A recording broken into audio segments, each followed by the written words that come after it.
In this video, Bitcoin is breaking down exactly as predicted, as we are currently seeing a massive drop off with the Bitcoin price action. And today we're going to give you an update on what is happening right now with the Bitcoin price action and what are we going to expect next for the crypto market. Well, stay tuned to know more. So hi guys, welcome back to another Gabs cryptocurrency video where we trade by data and not by hype.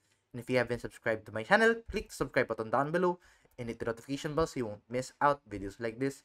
So yeah, let's now dive into this video and let's give you a quick recap of our previous analysis. So sa mga previous analysis natin, I have been mentioning a lot of times na ang daming ang bearish signs forming with the whole crypto market na nga. While it may look like na we are going to break an all-time high, I have been indicating na there are a lot of indicators already telling us na Bitcoin is more likely going down below the 90k.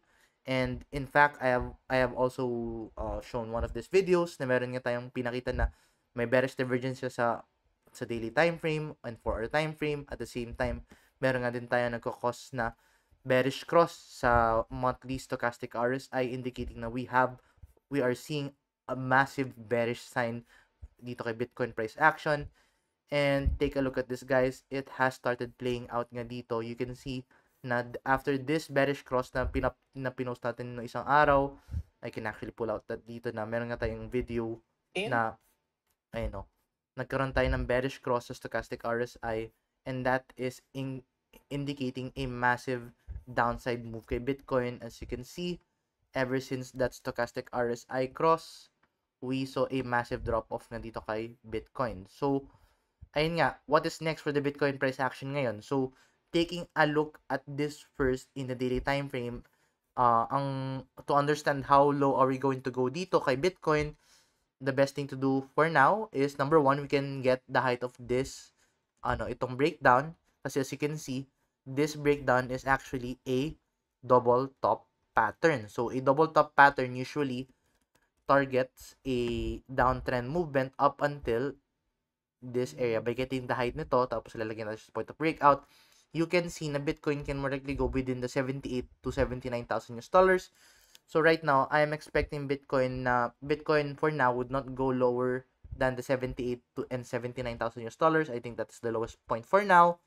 But siguro in the next following weeks, it can go lower, but after reaching 78, 79, I think it's going to have somewhat of a consolidation dito.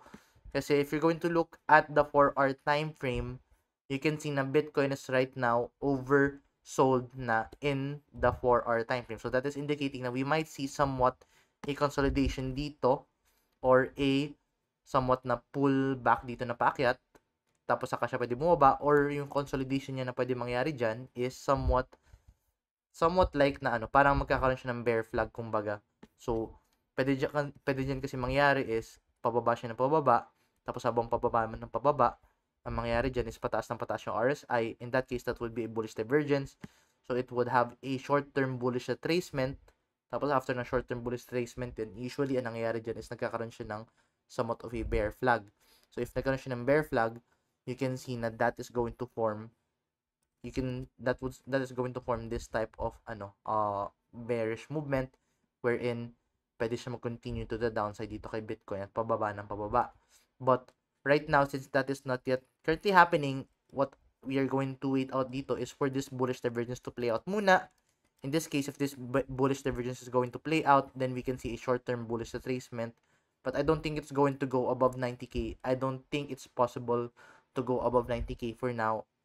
I think ang highest point siguro around would be the 88,000 US dollars. And as you can see, sa stochastic RSI sa monthly, you can see na we are seeing a massive bearish cross dito. So that would indicate na I don't think Bitcoin is going to go back above 90k for now.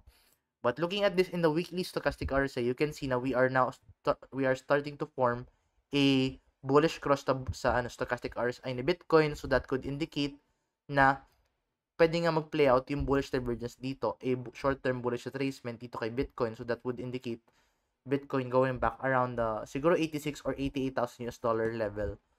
And 86 to 88,000 US dollar level would actually play around this resistance na yan. Ayun no, which is this 50-week moving average. So that could be a potential area na which we can watch out dito kay Bitcoin if in case na we're going to watch out dito for a bullish retracement target. So if let's say you want to open a long position dito, you can actually target around the 86 to 88k. But as you can see, there are a lot of bearish signs. So medyo delikado siya. So make sure to place stop loss lang just in case na you're going to open a long position para ma-secure nyo yung capital nyo.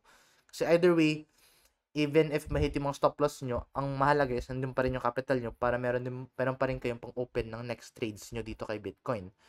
So yeah, ayun yung nakita natin dito kay Bitcoin. And if you want to trade this long position dito, make sure to trade this guys kay Bybit.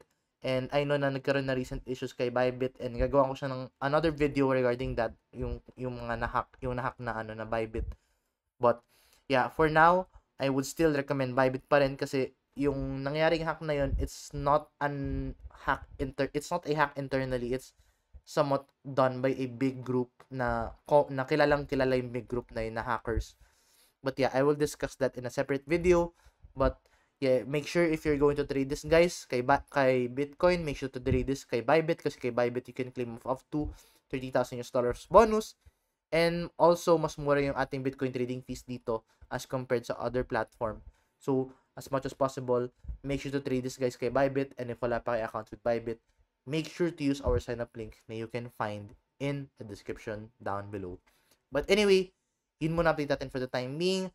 A lot of bearish signs forming, but we can see a short-term bullish retracement kay Bitcoin. So, somewhat a consolidation na mangyayari within the next few days. And yeah, I'll see you guys in the next video. Bye-bye for now.